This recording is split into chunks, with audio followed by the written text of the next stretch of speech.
Alright, guys. Spoiler warning for this one. Big time. Spoilers for Bandstand. You've been warned. We're recording? Yay! I know, we're so enthusiastic.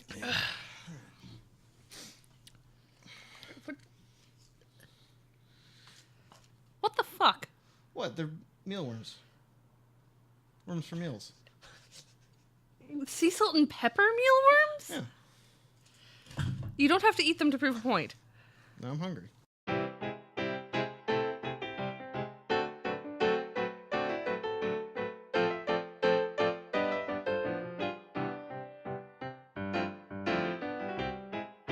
Hello and welcome to Let's Put on a show about musicals, theater, and musical theater by someone who's not super into any of those things. Someone who really, really is. And someone who's in the middle. Yeah, so today's a fun day because I'm super sleep deprived and on coffee and whiskey. Sorry, And I'm just on whiskey. I'm on neither of those things. I Cool. have water. So what are we talking about? Bandstand. Bandstand. The Fathom event special of the year until Newsies happens next month. But Newsies is already on Netflix, though. Yeah, I'm still gonna go see it in the theater. Okay. Anyway, Yeah, Newsies. We'll stop beating this horse when it stops spitting out money. literally. Hold on, are you implying that Newsies is... It's a dead horse. Yeah. No, but you're saying literally, which means it is literally a dead horse with the entirety of Newsies within it. Yes, it ate all of them. Yeah, it ate all the Newsies. This strange carnivorous horse. We're off to a flying start, aren't we? Anyway, Anyway. what's Bandstand? Okay, Bandstand. Aside from being the Fathom event of the year until Newsies happens, something dead horse. Okay, I am going to pull up the Wikipedia to read that particular. All right, well, I'm going to summarize while you do that. So Bandstand is a play about World War II vets putting together a band. The boys. Okay, so Bandstand musical. Here we go. Am I wrong? The musical tells the story of a group of veterans returning home to the United States after World War II, struggling to fit into their old lives while dealing with the lingering effects of the war, including PTSD and survivor's guilt for friends who didn't come back. They form a band composed solely of veterans to compete in a national radio contest in New York City. The prize will guarantee instant stardom to winners, and by performing together, they hope to help one another deal with the personal issues. But the complicated relationships and demands of the competition and the challenging after effects of the war, going all the way for the win in the contest seems like a dream that may break these musicians. Okay. That's Yeah, that's the tagline. that's roughly accurate. So, let's... Do we want to do our normal play-by-play? if you guys want to. Yeah, Yeah. I mean, we should do at least a very broad summary of the play. Okay. So, broad summary. Main character is Donnie Nowitzki, played by Corey Cott. And- Not Matt Doyle. Not Matt Doyle. No. And Donnie Nowitzki, later known as Donnie Nova, is, let's be real, a prick. He's a bit of an ass, has PTSD. But that's the thing. They are not necessarily related. Because Yeah. a lot of the ways that he's a prick are clearly how he was before he had PTSD. Yeah, Like, he was a musician, and he had the skills to back up his ego. That's the point. So, opening number is just like it was before, where everyone's singing about the boys are back, everything's going to go back to normal now, and then you have Donnie separating himself from the crowd, trying to find a job as a musician again, and getting turned away at every corner, while everyone else around him seems to be blending back in until he's told at a VA by another soldier to find something quick. I've been to 4 funerals this month. Yeah, which is like... This is all in the first, like, the opening... This is the first 8 minutes. The opening montage. I'm doing air quotes in Yeah, real and we life. also see him being in an explosion over in... He was at Bougainville Island. Yeah, I mean, it's a stylized explosion, but it's an explosion nonetheless. Yeah. And then everything, and he's pretty, down on his luck. Like... He can't find a job as a musician. I'm sorry, I've been having autism trouble with words. Before we get too far into this, I'd like to do one caveat real quick. I think this play's heart is in the right place, and there were a lot of very emotional moments for me. Okay. So that's my karmic offset credit for the things I'm going to say later. That's fair. Okay, so... Through this whole thing, like, the only gigs he can get is playing accordion for weddings. Which is what he was doing when he was like 13. 7.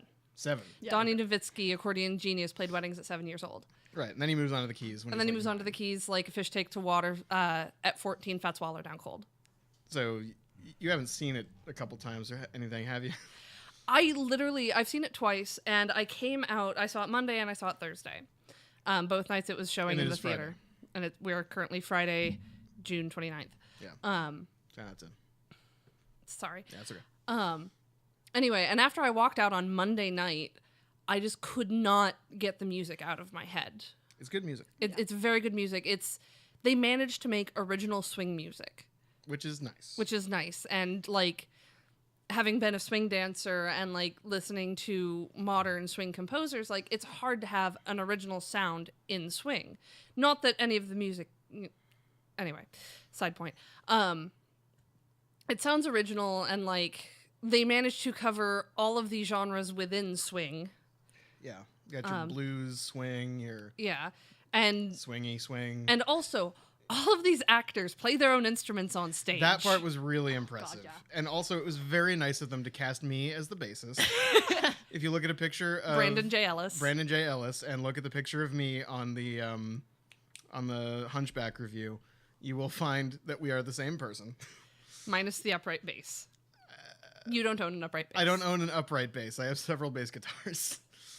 But anyway, also Davey was the character name. Davey, yes. Who he was. I hesitate to call him the comic relief because he was the most heartbreaking character for me. No, but he is definitely supposed to be the comic relief. Yeah, like Him and the drummer. Johnny. Johnny, yeah. Yeah. So let's keep it going. Yeah. So anyway, after the opening montage and we see that Donnie is not getting any work as a pianist, which is what he really wants to do, he hears an ad on the radio for the Bayer Aspirin Salute to Our Troops competition, right? The next big swing number. And he goes, that's me. I have to do this. Yep. I could write this in my sleep. The trick is the delivery. I got to put a band together of other men who served. Yeah. And then he has the song Donnie Nowitzki, which actually I'm pretty sure was just written to show off his voice. Because Corey Cott has this amazing ability to do falsetto without sounding like falsetto. Mm-hmm. Yeah. Falsetto without sounding all up and high and stuff like this. Yeah. Hey guys, wanna get high? Sorry, I'm just doing Towley from South Park now. Go on. So anyway, and then it goes into I Know a Guy, which is him approaching the saxophone player that he and his buddy who didn't make it back, Rubber, knew. Yeah. They're just like, hey, we talked about starting a band. He was going to get you to come do it. And finally, Wayne, the saxophonist. Was his name Wayne? I think Wayne- they said it like twice. Wayne or Dwayne. Yeah.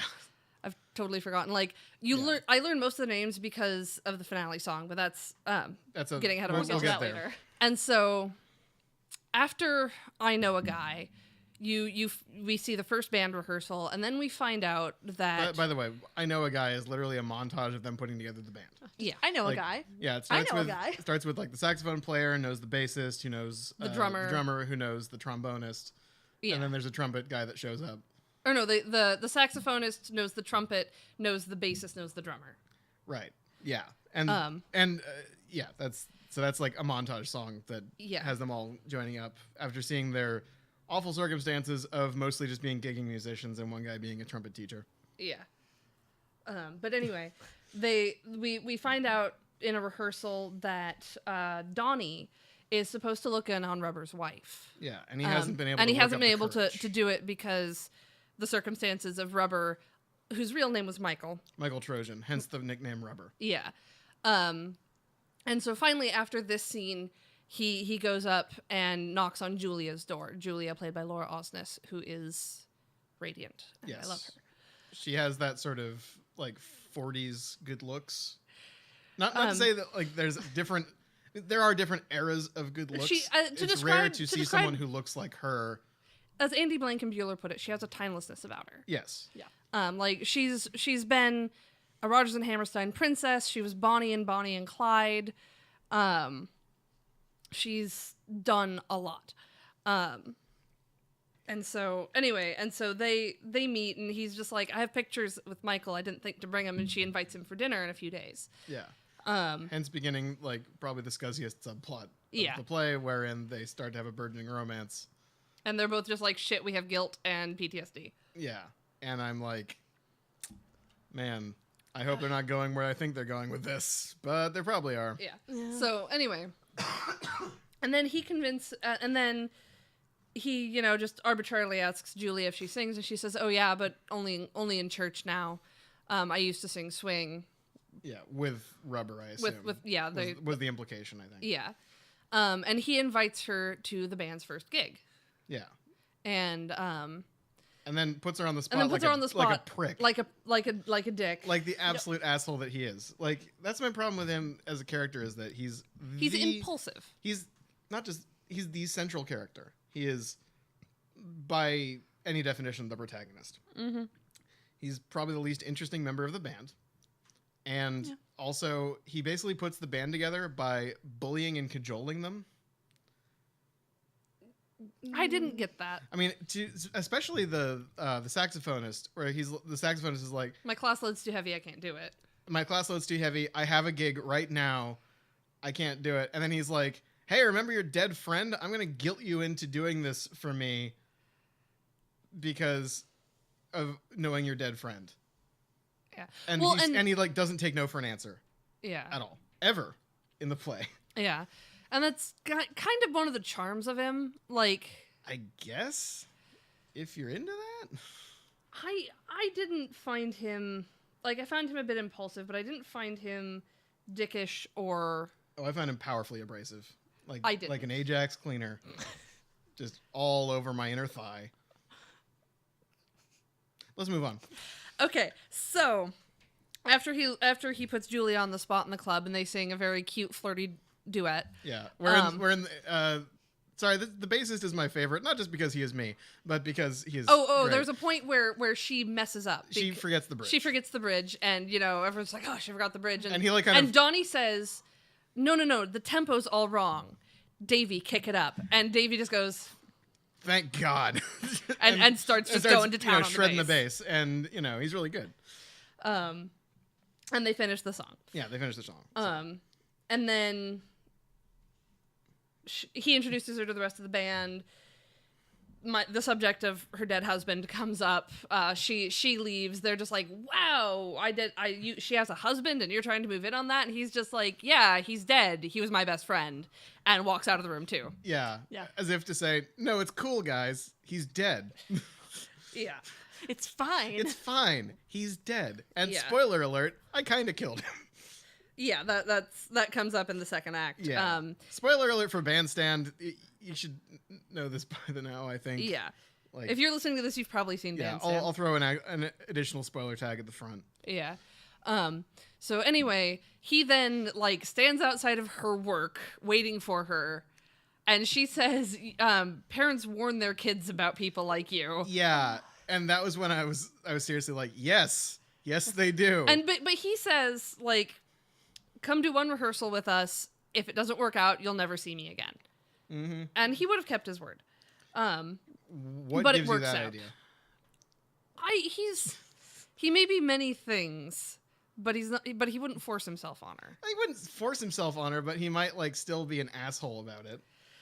That's what I'm saying. It's he's not the sort of guy who's rapey. He's the sort of guy that gets what he wants and doesn't care what he has to do. We have different views. Yeah. Anyway, so she agrees to come to a rehearsal and becomes a part of the band. Yeah. Which becomes the Donnie Nova band. Because Nowitzki doesn't quite roll off the tongue. I honestly got the impression more that he wanted to he says my old wedding name.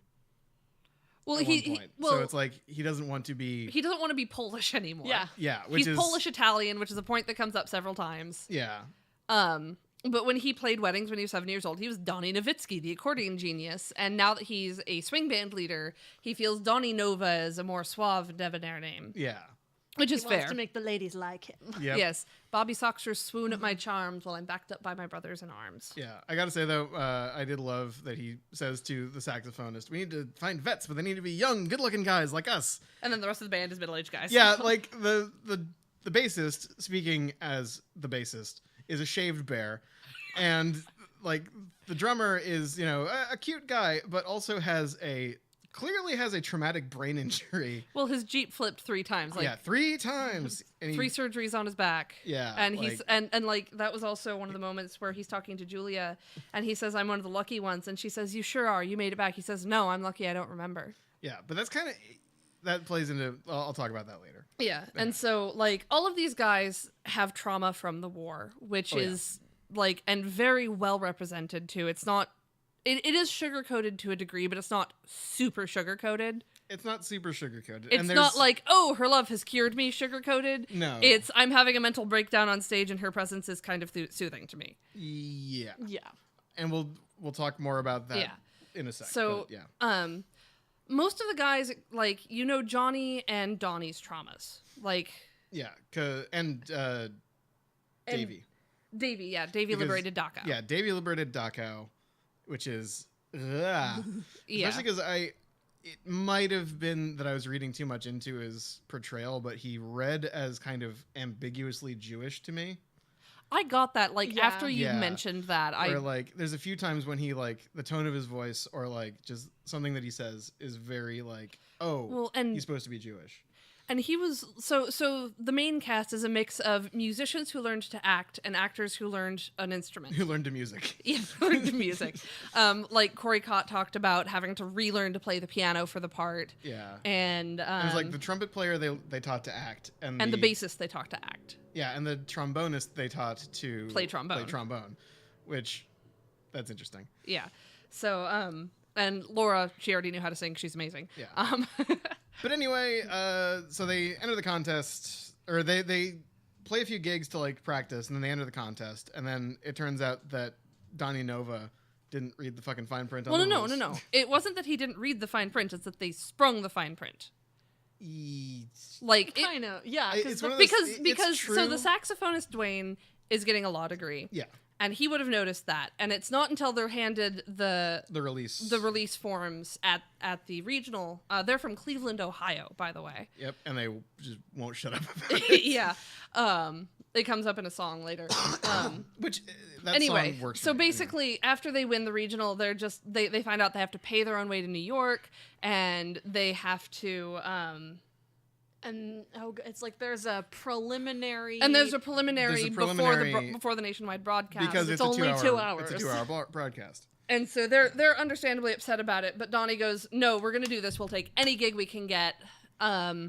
Everything this and the band agrees." Yeah, but the thing is that they play it. I feel like. This just might be me reading into it, but they play their sort of having this sprung on them as if this is a personal insult that applies to only them.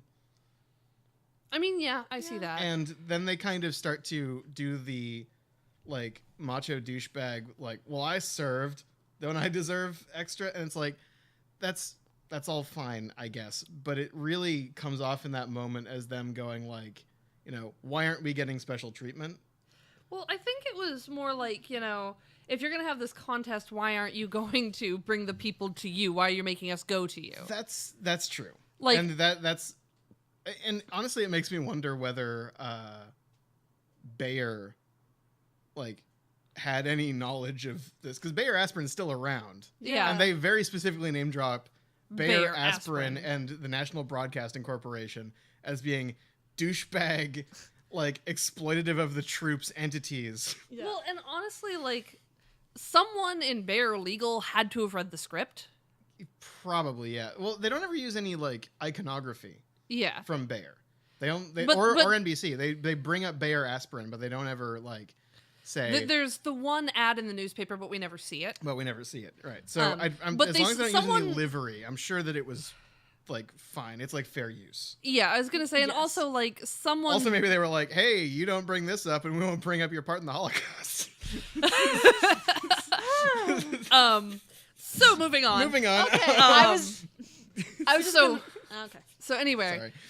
Is that too dark? That might have been too dark. No, I just had something to say about what we were talking about. Go for it. Just that moment at the end when there's whoa, why are of Act 1 or the end of Act 1 when they're all freaking out about the fine print and all that.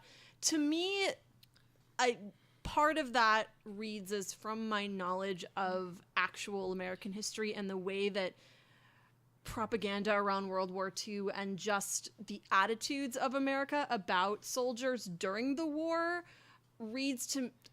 speaks to the way that that they might have actually thought, considering the media and the things that they consumed during that era. That they might have thought like, oh, well, this is a tribute to the troops. We're the troops. Why wouldn't we? I see what you mean. That's how that read to me from my brain. Yeah, I see what you guys both are saying, and I agree. Yeah. I just kind of wanted to be like, that's the thing is like, I've had this thought in real life. Not, I'm not a veteran. I never served at all. I only have family who served. Yeah. My grandpa was in World War II. That's about it.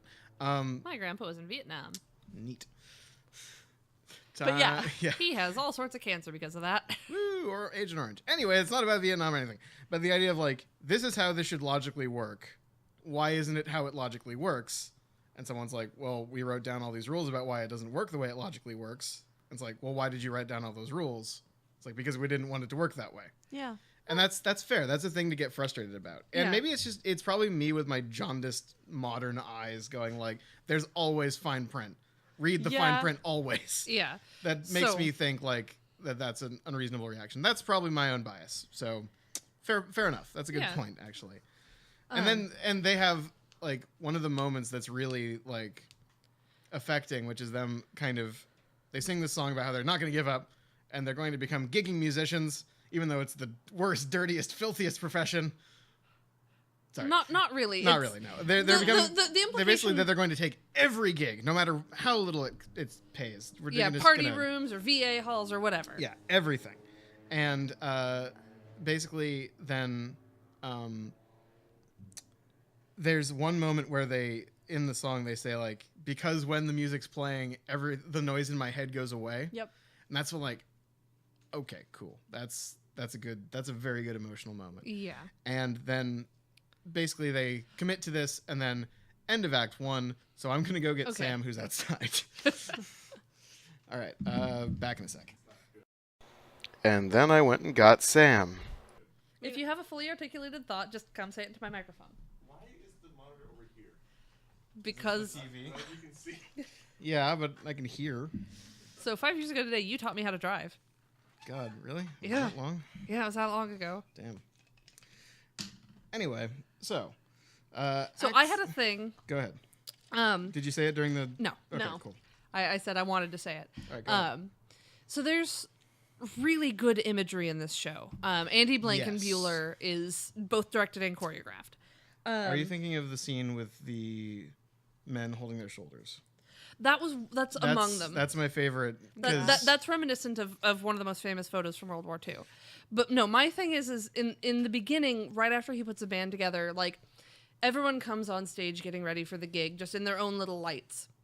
And everyone has someone hanging onto their shoulder. Yeah, that's what I mean. Yeah. Oh, and then, as they pick up their instruments and start playing, that person goes away. Well, but that's not the only time, because the drummer takes a pain pill and his goes away. Yeah, the drummer takes the pain pill and his goes away. And that was when I kind of realized what they were supposed to mean. Which is then Donnie's piano at one point is pushed out by a group of men. That was so cool. That was really cool.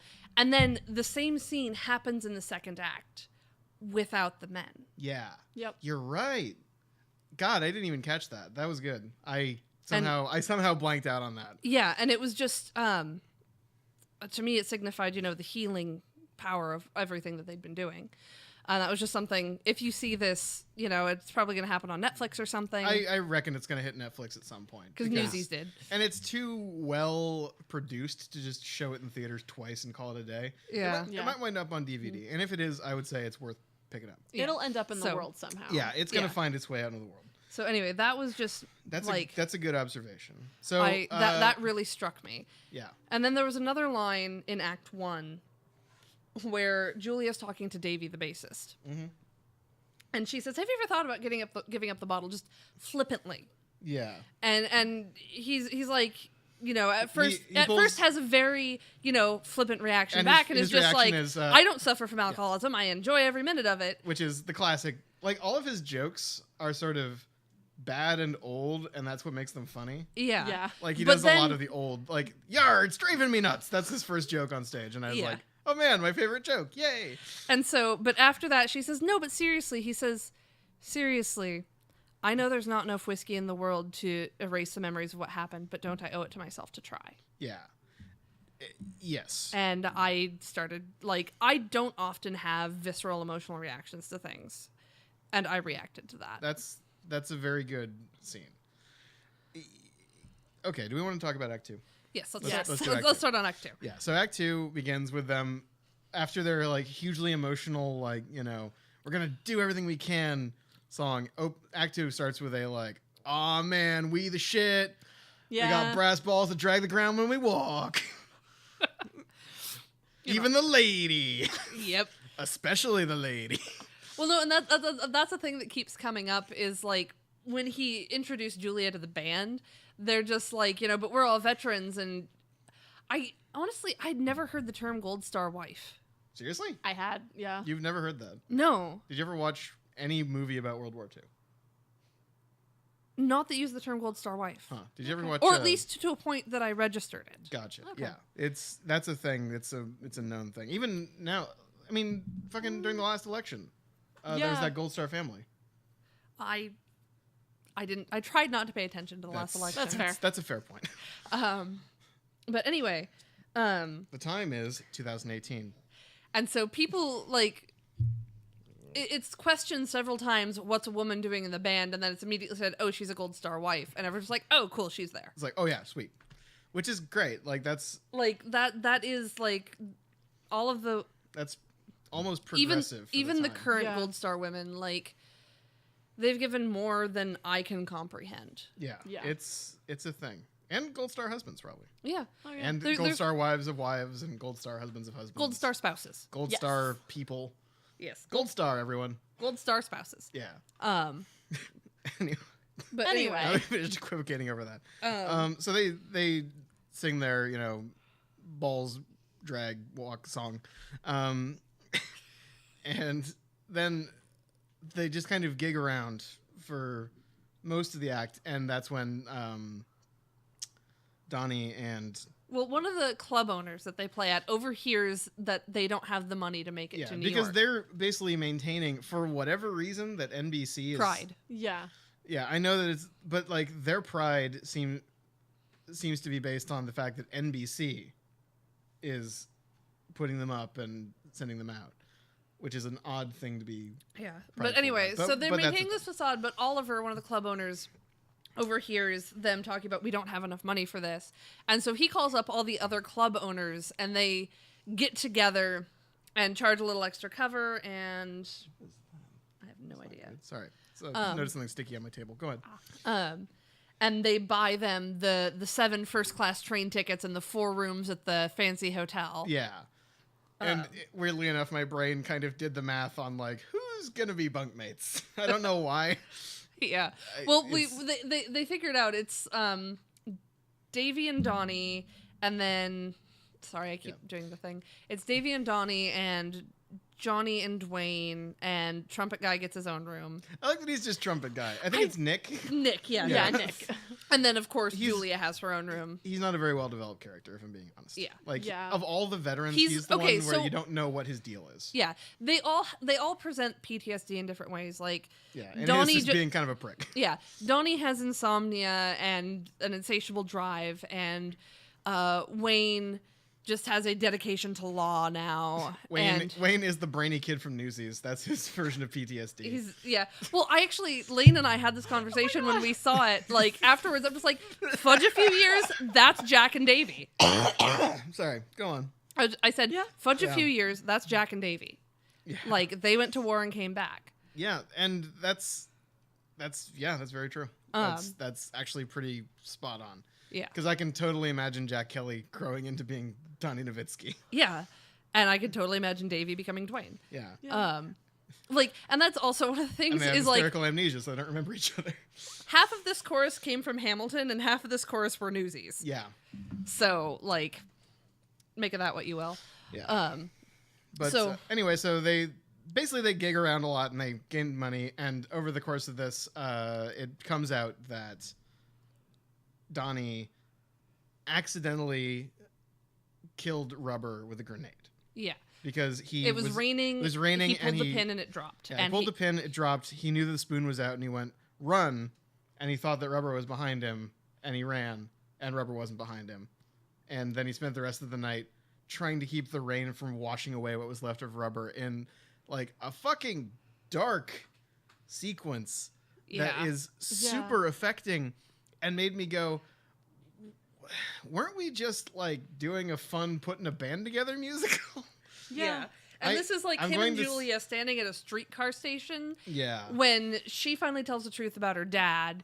And the truth is that he's living in an apartment with his secretary 6 blocks away rather than selling Frigidaire's door to door. Yeah, because up to this point, she has been asking and waiting for Donnie to tell her what happened. She wants to know, even though pretty much everyone in her life has said you don't necessarily need to know. And she says we learn early on that it was friendly fire that killed Rubber. And I was like, oh, you motherfuckers, don't make it so that he killed Rubber. That's the...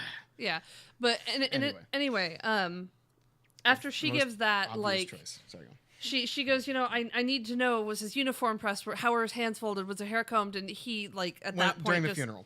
And he just snaps and just like, there was no hair, there were no eyes. There was no hands. And like none of the uniform bits survived. Yeah, and she, instead of running away, says, I'm still waiting. We did find his feet. That was even worse. Sorry. and Am I getting too dark again? It's too dark. Sorry.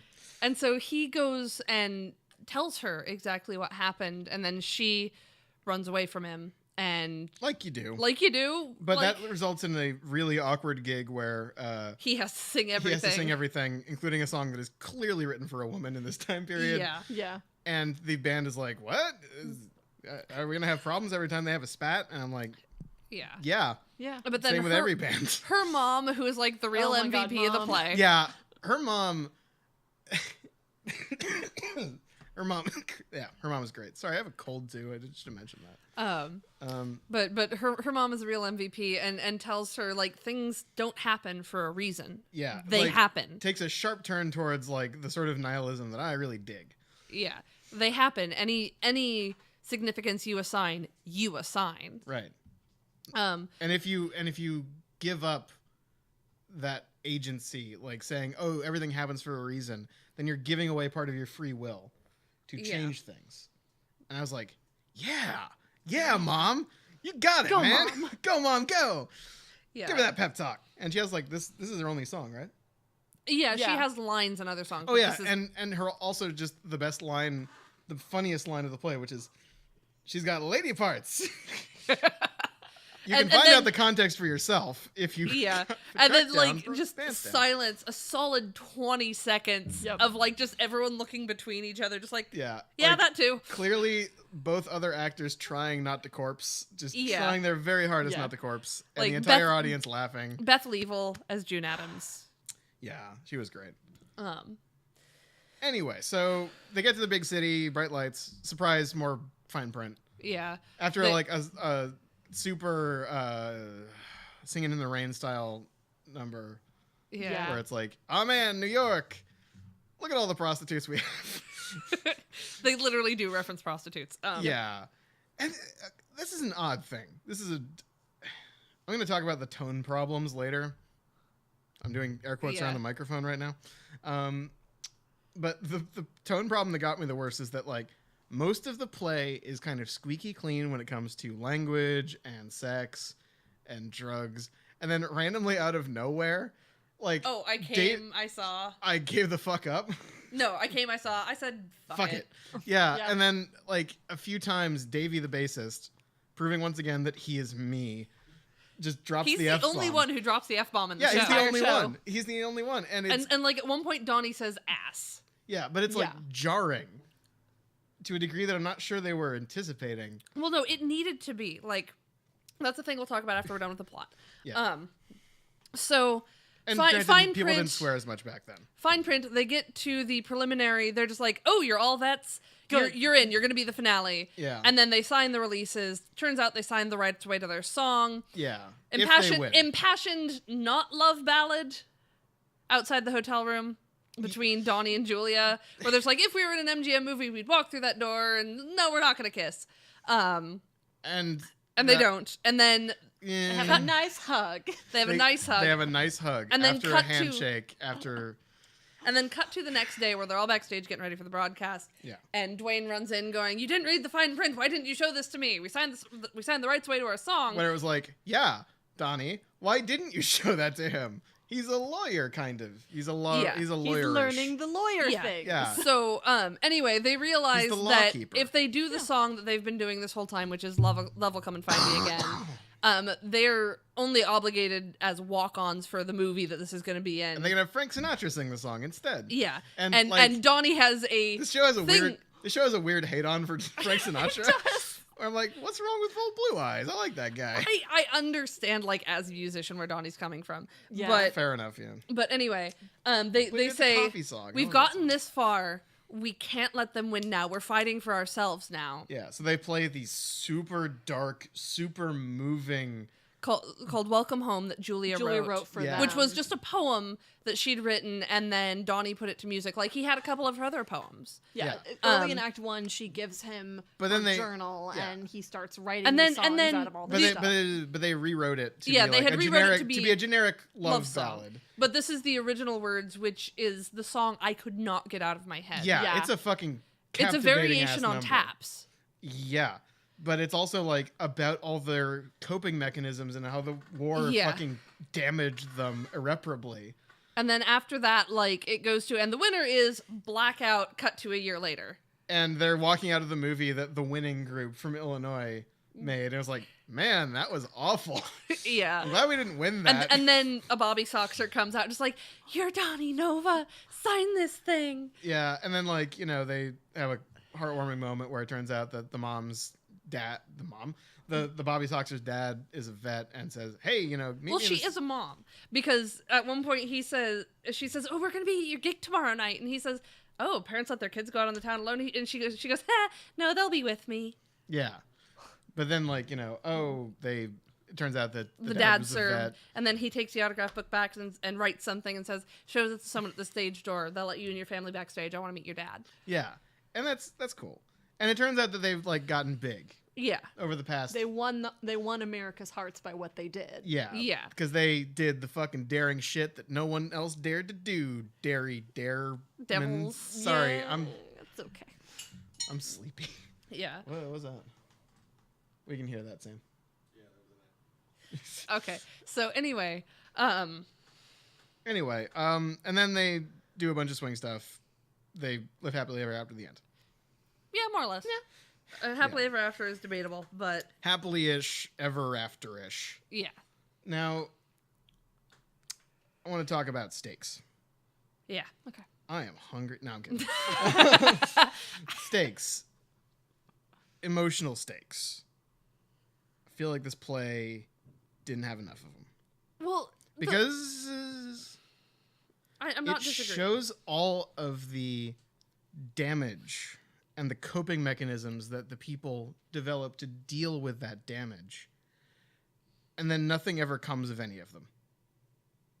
It shows that, you know, Davy is an alcoholic, and it is implied an addict of some sort, because they don't use the term drunk when they say he's good when he's not blank. High. They use high. So he's on something. Well, no, that was like...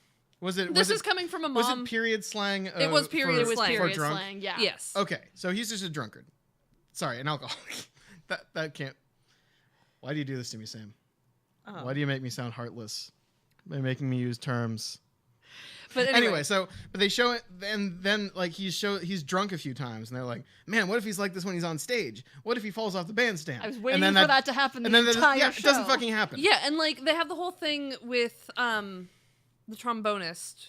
Yeah, who like? But the thing is, like you meet his wife once. And then find out she's left him. You're told off screen or off stage. Both in this case. Yeah. That his family left him because of his OCD. Because of his OCD. He clearly has OCD. Yeah. But like, you don't know them. You don't see them interacting happily. So there's no impact. Yeah. And he immediately gets taken in by the trumpet player. The trumpet player, you don't even know what his thing is. He's just a trumpet player who has anger issues. And he just kind of has anger issues, but never like to a degree that causes problems. Yeah. The drummer, there's the time where he and Donnie. There's a lot of ease. I've been drinking whiskey for the last hour. There's a lot of ease in this play as well. Well, and that's just how it was. Like, but yeah, like he's angry at Donnie, but only as long as he doesn't write like an award-winning song, and then he does, and so it's fine.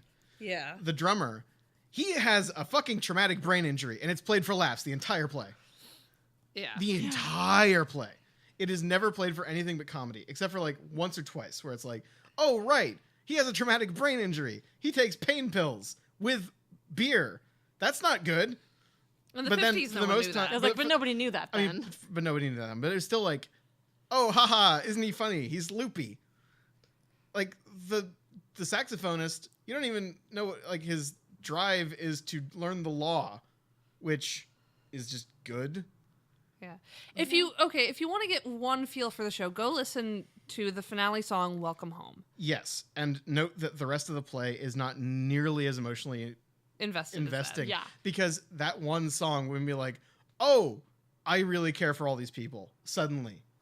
Yeah. And it had me tearing up in the theater. And I was like, where the fuck was the rest of the show? It feels like they had a fun kind of let's get the gang back together show. Like we're gonna win the contest. We're gonna go to New York. And that was the thing, is like I was watching they had a little featurette after credits where the two creators said, yeah, we were watching like American Idol and The Voice and stuff. We're just like, what era could we set a competition in? Did not fucking surprise me in the slightest. I'm just like, these things actually happened. Yeah. Like, read a history book. Like fucking they had Star Search. They had a foreword by Jill Biden. Like, yeah. The wife of Joe. Sorry, anyway. But the point is, like, I appreciated that. They had this kind of fun, light romp in the vein of a Kiss Me Kate or a bit more than Kiss Me Kate. A bit heavier than Kiss Me Kate, but not like too terribly heavy. And then they had this dark, gritty. Call it 42nd Street. Okay, yeah. Fine. Then they had this dark, gritty recovery drama of like people who are damaged and they can't get help because it's the wrong era. And then they kind of built these two separate rooms next to each other and just kind of tossed people but over the walls between them. No, they just dug a glory hole and occasionally they would shove a sadness boner in. And other than that, there was and other than that, there was kind of not a lot of interaction. How do you dig a glory hole? You're supposed to drill them. I mean, if you're a quitter. Welcome to Let's Put On a Show, everybody. Where we compare PTSD to glory holes. Okay.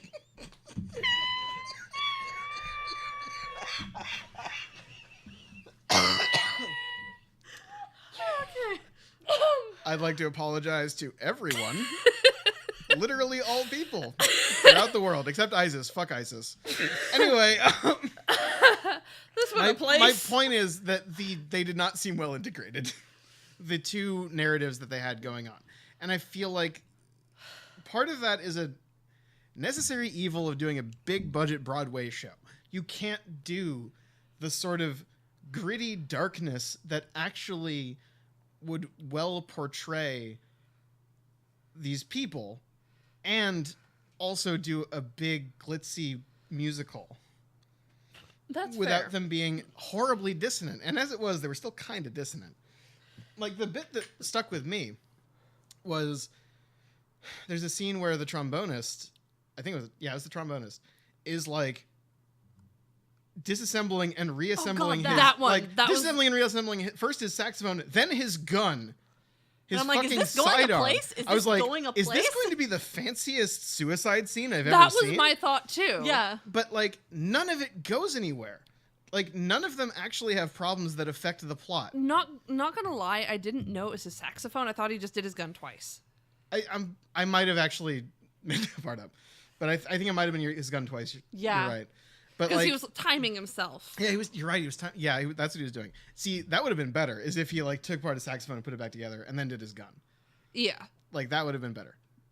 Sorry, I'm not saying I'm I'm saying that would have been... It would have been more emotionally affecting. Yeah, but the fact of the matter is they are all disadvantaged and traumatized in ways that aren't inconvenient to the plot. And that makes it have less impact. Yeah. Like, they are all kind of realistically impacted, except for when they're not, because it would be inconvenient. I can see it. Clearly, the people behind this show were not like... They're not psychologists, and they weren't out to make a dark and gritty musical. If there's such a thing. I guess Les Next Mis? to normal. Yeah. Yeah. Next to normal. Next to normal seems pretty dark and gritty. But the fact of the matter is that they kind of undercut themselves by being so rigorously tied to this kind of cliche narrative, which leads me to my least favorite song, which is the song outside the hotel room where they're like, if this was a movie, we'd be making out right now. And I'm like... Maybe we should play it a different way because this is real life, yeah. Right. And I'm like, no, it's not. No, it's not. You built a fucking house out of cliches and then went, oh, this house isn't cliche. Look at the door. The door isn't a cliche. And then you open the door and it turns out the door is a cliche on the other side because they immediately get together like 10 minutes. Not even. Like 5 minutes later. And it's like, why did you have that song? It just brought attention to the fact that it's such a cliche. It didn't take me out. It really took me out. I'm sorry. No, like, that's why we do this. Me. Because you see things differently than I do. That's true. And Lane, what did you think? I didn't hate it. The song or the play? Because I didn't hate the play either. I should mention that. No. That's the song specifically. I'm trying to think of the right word because the word that's coming to mind is trite, but that's not quite what I'm looking for. I see. It's there, and I saw it coming from about 1,000 miles away. Mm-hmm. And predictable. I guess that's kind of the closest thing that I'm looking for. It's there. I knew that like these two are gonna end up together. It's gonna be great and perfect, and everything's gonna be fine, and they'll work out their issues, and it'll be great. And see, like when the song started, I was almost like, oh, they're not gonna do that. Yeah, I was like, okay, they're going a different. Oh, I was. And not then we got to the that. chorus, and I was like, it's like, fucking, okay. they're gonna do it. They're just making a song about how they're not gonna do it, and then they're gonna do it. Yeah, I was like, okay, at least they didn't kiss at the end of the song. Yeah. That was my thing. I was they didn't kiss until 3 minutes later after the dialogue break. Yeah, they just did some real heavy hugging. I will say, like really the heavy reprise hugging of that song where the whole band sings that together after they decide what they're gonna do. That I like. That's that that's I fair. really like. That's the thing that I like about this song is that it goes from being this like, oh, it's a love song, but it's not a love song, to this actual like they're singing about like this is real life and this is what we have to do. But the thing is, even then, like, I don't want to be pessimistic or cynical, but the whole, oh, they're corporate, we're gonna sing the song they don't want us to sing. Well, no, it wasn't that. It was we have to sing a song they wouldn't dare to put in a movie, so we can keep the rights to it. But which is effectively the same. I mean, that's not how it read to me. Really? Yeah. Okay. Well, either way, the whole like we're gonna play a different song than the one we were supposed to sing. Like, I'm pretty sure it was Elvis Costello who did that on SNL in the 90s. He's not the only one. There have been multiple ones. Yeah, like that is in itself a cliche. Like the show has a lot of things that are not cliche, but they are sort of there to distract from the cliche plot to a certain extent. That's my view. And once again, I thought this show was very emotionally affecting in a lot of places. I think that it wasn't as dark as it needed to be, or it wasn't as light as it needed to be. It tried to have its cake and eat it, and it just wound up with, cake on its face. I was going to say egg on its face and like flour in its ears. Which is a shame because the music's great, and if you have flour in your ears, you can't hear it. And some cornstarch on its pants. Yeah, and like frosting all of its nose. Yeah. And a mouthful of They just face planted the cake. Yeah, just face plant the cake before it's done. Yeah. Face plant the mixing bowl. And then you have all sorts of weird things all up in your bits. Anyway, Anyway, I think this show is really important. I have multiple family members who've been in the armed services. And just the fact that PTSD was openly mentioned, like the only other show. But here's the thing. Do they ever actually say PTSD or shell shock? The term PTSD was not coined until the 70s. But they didn't say shell shock at all. They don't. They kind of implicitly acknowledge it, but they don't ever have the characters do right. it. That is fair. But like the only other show I can think of that's done anything remotely like mental health is like not even remotely like mental health.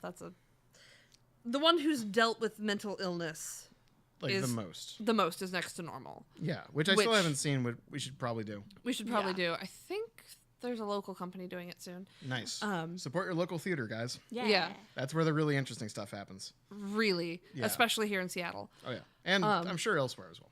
Yeah. Seattle is. Wouldn't know. Don't live there. Yeah, Seattle is a great theater city. But anyway, this has been brought to you by the Tourism Board of Seattle. Oh, pardon. And that part wasn't brought to you by the Tourism Board of Seattle.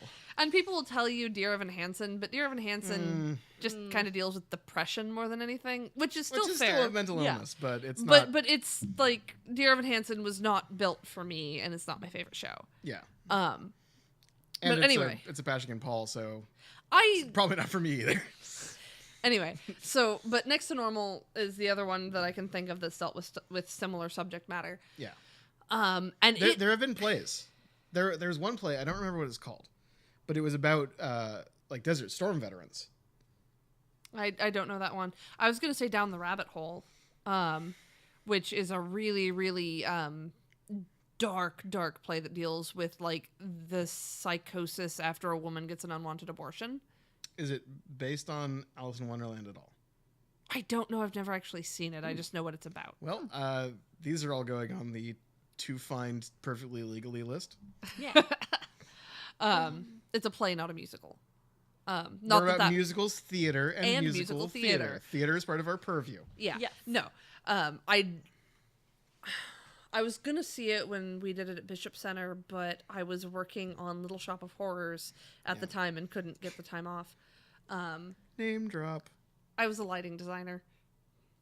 Bona fides? Anyway, we should probably rate this thing, but Lane has something to say. I just, in terms of liking this show and various things about it, I appreciate that a piece of media about World War II specifically is not overly, like, things aren't overly glorified, which I really, really appreciate from a historical perspective of having something in the world that actually makes elements of this real. It's that first number, especially to me, like as someone who like knows what's going on and knows that the attitudes of the ensemble in that first song was the entirety of America, right? Which during the war, everything's and then be fine. in the like 5-ish years afterwards, and having that and the attitudes of the main characters make me very happy to have something like that. That's true. Because Julia at one point to her mother says, everyone's calling me, a hero for being a Gold Star wife, but I'm not allowed to say there's nothing heroic in it. Yeah. And then Donnie also has a similar speech later where he says, all of us in this room have been branded heroes, but I don't know one of us who feels like a hero. Yeah, that's an interesting point because there's not a lot of media about World War II. Yes, you can have the whiskey. There's not a lot of media about World War II that isn't, to a certain extent, jingoistic. Yeah. Especially American media. Because, let's be real, that was the last war where we definitely did good things against an unambiguously evil threat. Yes. That's the last one that we can all sort of be proud of. Even if it isn't, even if it wasn't perfect, even if we firebombed Dresden, even if we nuked Hiroshima, we still, for the most part, had a positive effect on the world, and that's the last war that we can really say that about. Mm-hmm. The last war where we were, for want of a better term, heroes, and now we're becoming who felt the call bad of guys. duty and got our medals of honor in the battles at Wolfenstein. And sorry, I'm just referencing video games now. My bad. So now we're becoming the bad guys. Yeah. Yeah, starting with the Korean War, it was kind of a downhill slide. And now our president is a fascist. Yeah. By the way, we're getting political, apparently. We're going to get political. So if you're a musical theater enthusiast who is vehemently pro-Trump, we'd love to interview you. Actually, seriously, no, that would be really interesting. Oh, God, yeah. I want to know how you came to this point in your life. Yeah, no, I would seriously love to meet you. Yeah, that would be interesting. I have yet to. I can't promise I won't make fun of you. I'm sorry. So I think we should probably about rate this thing. Yes, we should. We were doing that, weren't we? Okay, so who wants to go first? I'll go. Okay. Remember, no systems. No systems, or rather, No all rules. the systems. Okay, so Rate whatever you want, however you want to rate it. So this one was an idea given to me by someone else. Ooh, good. So on a scale for the acting in this show, on a scale of Andy Karl to Jeremy Jordan. I assume Andy Karl is someone I should probably know. Okay. He was the UPS guy in Legally Blonde. He was in look him Groundhog Day. He was in I'll Rocky. look him up. Wait, was he Rocky in Rocky? Yes. So why should I know him? The He- Dumb Tish Rocky musical. Sorry, go on. Anyway, on a scale of Andy Karl to Jeremy Jordan, I would have to give this. Oh gosh, let me think. I'd have to give this a Ben Platt. All right, so that's a Ben Platt out of Andy Karl to Jeremy Jordan.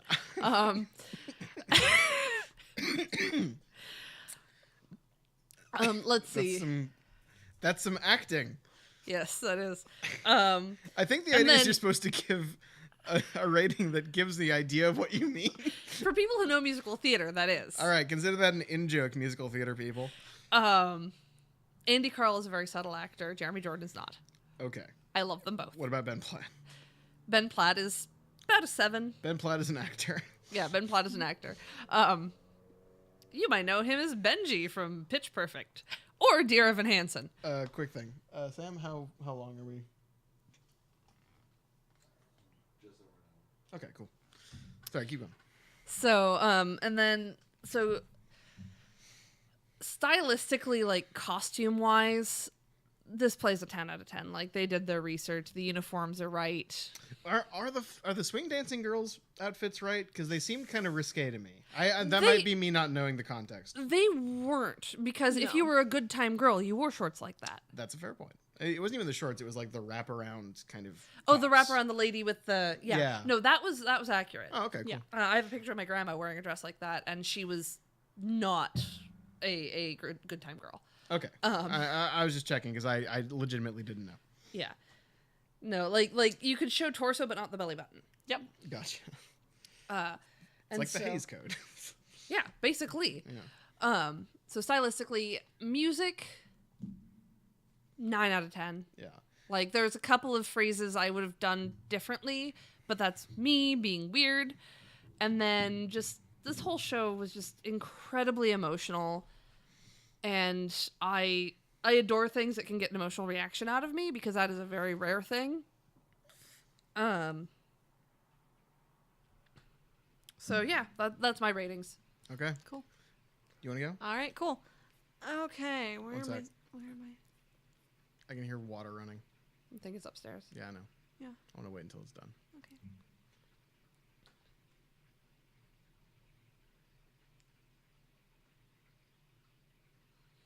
Yeah, it's still going. Go ahead. Okay. Where am I starting? I am starting, okay, visually, from a purely, looking at this show perspective, for me, costuming and set-wise, and the way that this show feels visually to me is, I love it. From my historical brain, I love looking at this show from start to finish makes me very happy. 9 out of 10, just it looks beautiful. There are a few things that I would have done a little bit differently, a few more elements in the lighting in this scene, or this specific costume in this scene. Certain things I would have done a little bit differently, because nobody does anything the same. Yeah. Where am I going next?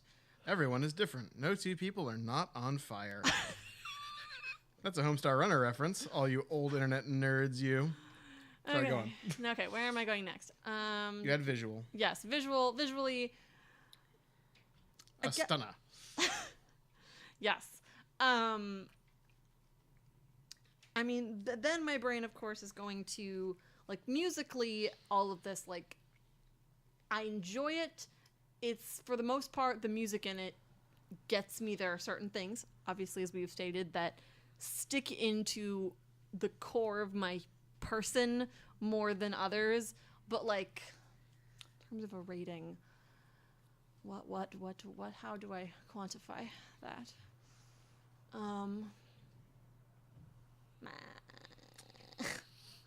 However you want. I know. I'm like, it can be anything out of anything, I or know. just anything in general. I know. Doesn't I guess need to be out of something. I know. There's too many choices. Like free jazz, or free verse poetry. In that, I'm starting to kind of get tired of it. On a scale of Count Basie to Glenn Miller. On a scale from Tom Waits to Nick Cave. That's a scale. Yeah. On a scale from Satan to the Satan's helper. Why am I so bad at this? Don't worry about it. It's a hard thing to do. I know. You can use numbers. Yeah. I know. If you want to just do out of 10, that's totally fine. I'm gonna do out of 10 for at least one of mine. Yeah. Yeah. I'm gonna say, like, I'm gonna go old school numbers here just because that's where my brain's going. Like, musically, it's like an 8 out of 10. Like, it's solid. It sounds really good. But there are certain parts that go hand in hand with the plot of this show that I would have gone in a totally different direction with. I'm with you. What else do I feel like reading?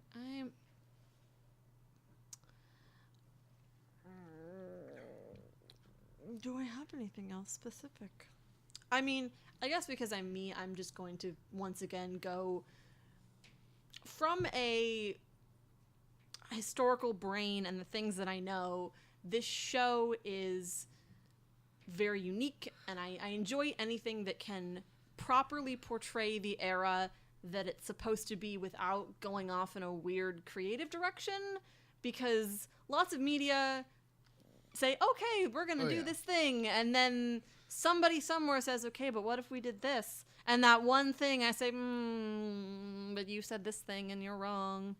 And this show actually does it very well, both from a visual and a music, and in a lot of these specific character lines, like, get me to that place, and I like that a lot, as well as, once again, like I said, the show portrays the attitudes of America during and after World War II well, like, properly to what they were, but in a new way that I appreciate, which is why I want people to see the show, because, like, we don't always have to be obnoxious about everything. We don't have to do the kind of Steven Spielberg thing of, like, not necessarily Steven Spielberg. I shouldn't put this on Spielberg, but, like, the hagiography doesn't need to happen. It doesn't need to be, like, iron-jawed man of action versus, ooh, mean old farmer Hitler. Yeah. It can be other things. It can be about trauma. It can be about the difficulty in returning home. Because that's part of the hero's journey. Yeah. And that's a part of the hero's journey that doesn't get a lot of airtime. Yeah, definitely. And just also we can acknowledge the flaws of our past and not just gloss over everything and do the same things that we've done over and over and over. Just because it was the one time that we were, like, definitely the heroes of our own movie. Yeah. Yeah. I'll buy that. Yeah. Anything else you want to? I don't think so. Okay. So conceptually, I'm going to give this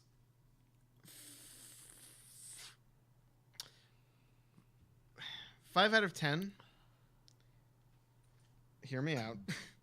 Because I feel like they had 2 solid concepts and married them very imperfectly to the point where it kind of, each one detracts from the other. Because if you're doing your Good Time Charlie, putting together a band musical, then nothing puts the kibosh on that harder than, and they all have PTSD and various coping mechanisms that make them kind of unpleasant to work with for a variety of reasons. And if you're doing your gritty PTSD story, nothing puts the kibosh on that faster than, and we're also doing a good time musical at the same time. I think there's a way you could marry it. I think with like a couple more days in the oven, this play could have popped out as a solid gold gemstone covered in frosting made of cocaine. But I don't think it happened. I think they did well for their concepts being fundamentally unmarryable. They got their marriage of convenience in.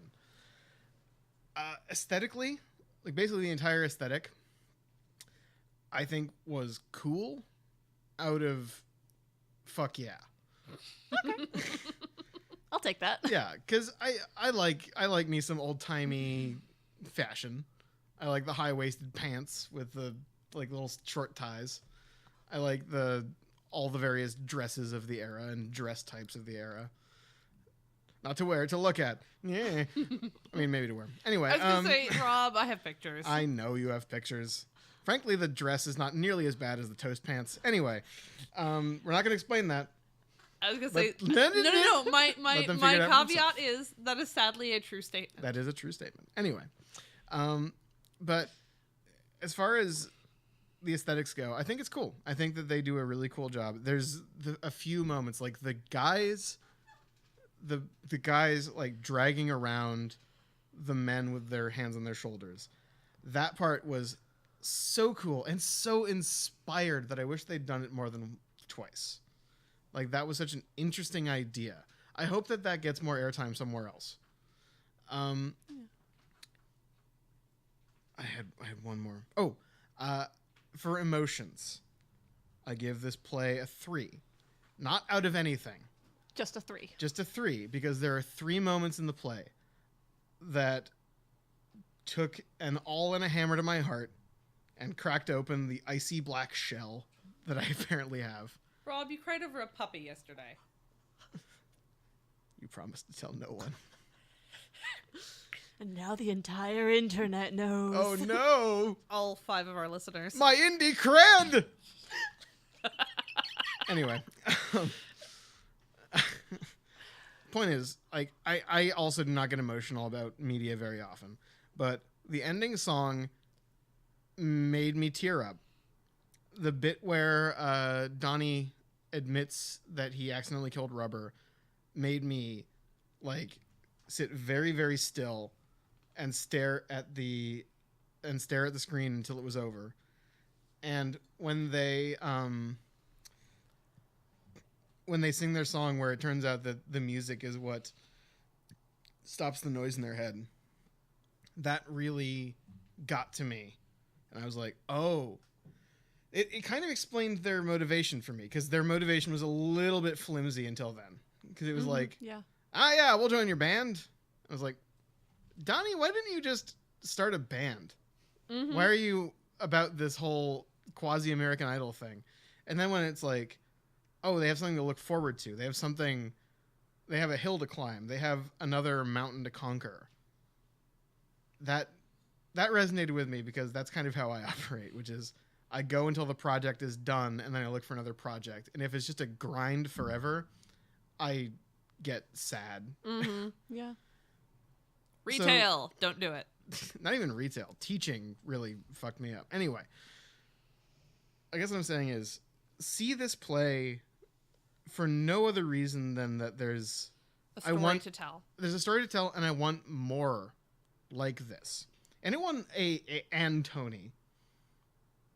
Yeah, it won choreography by Andy Blank. Yeah, it won best choreography, which I'm like, it's swing dancing. It's good swing dancing, but I don't get it. But I think that this play... It was the imagery that clinched it. And it was a big success, right? Like, it's successful as far as... Moderate. I can't remember if it was up against Hamilton or the next year. Sambo. Whiskey me. Yeah. No, I can't remember what year it was up. It was either against Hamilton or it was against other shows. Yeah. And, okay, being against Hamilton doesn't count. Yeah. No. It wasn't against Hamilton because Andy Blankenbuehler won. Thanks, dear. It didn't win. But Andy Blankenbuehler won for Hamilton. Ah. I guess my point is, this play, it has a lot of concepts in it that I want to see explored more deeply elsewhere. Mm-hmm. Yeah. It's the same reason that, like... Example. It's the same reason that I supported Dark Souls as a game. I didn't enjoy Dark Souls. We're talking about video games now, by the way. That's okay. I didn't enjoy Dark Souls, but I've enjoyed a lot of Dark Souls-derived products. That's fair. I like Bloodborne. Dead Cells is probably the game that I play the most now. Okay. And it's very Dark Soulsy. We have no idea what you're talking about. I know. Hopefully but someone will. I would... Are you done rating? Yeah, play gets a 7 out of 10. Okay. So... Shameless plug time! Yeah, Yay! shameless plug! Lane and I, and Sam, Deaf Stuff Guy, are going on the 2018 Who Let Us Adult Tour. Who let us adult? Who let us adult? Who let us adult? We are going to Boston to see Moulin Rouge. Beantown! And then we are taking the train to New York to see... The Big Apple! To see Waitress, Come From Away... Anastasia, Beautiful, Once on This Island, the Jeremy Jordan Ashley Spencer concert, and Mean Girls. We are seeing a lot of musicals. We are seeing 7 shows in 5 days. That's a lot of stuff. Yeah. Sam isn't. He's coming to maybe one of those. Maybe one. But that is the shameless plug of the 2018 Who Let Us Adult Tour. Who let them adult? I did. I let them adult. They have my permission. Cool. I'm not going to be in any of this, by the by. I might edit them, but I'm not going to be in any of them. So he's going to be here in Seattle. Yep, working my damnable dead-end job as a teacher. Yeah. But anyway, I feel like this has been Let's Put on a Show. I'm Sabra. Right. I'm Lane. And I'm Rob. And let's go break some legs. Let's break every leg. Hey, Sam, come here. Arise, my army of baby birds. Break them all! Break them all! Don't call me that.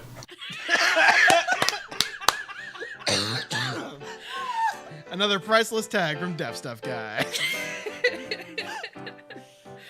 We're not sorry that's your name now. I'm a little bit sorry.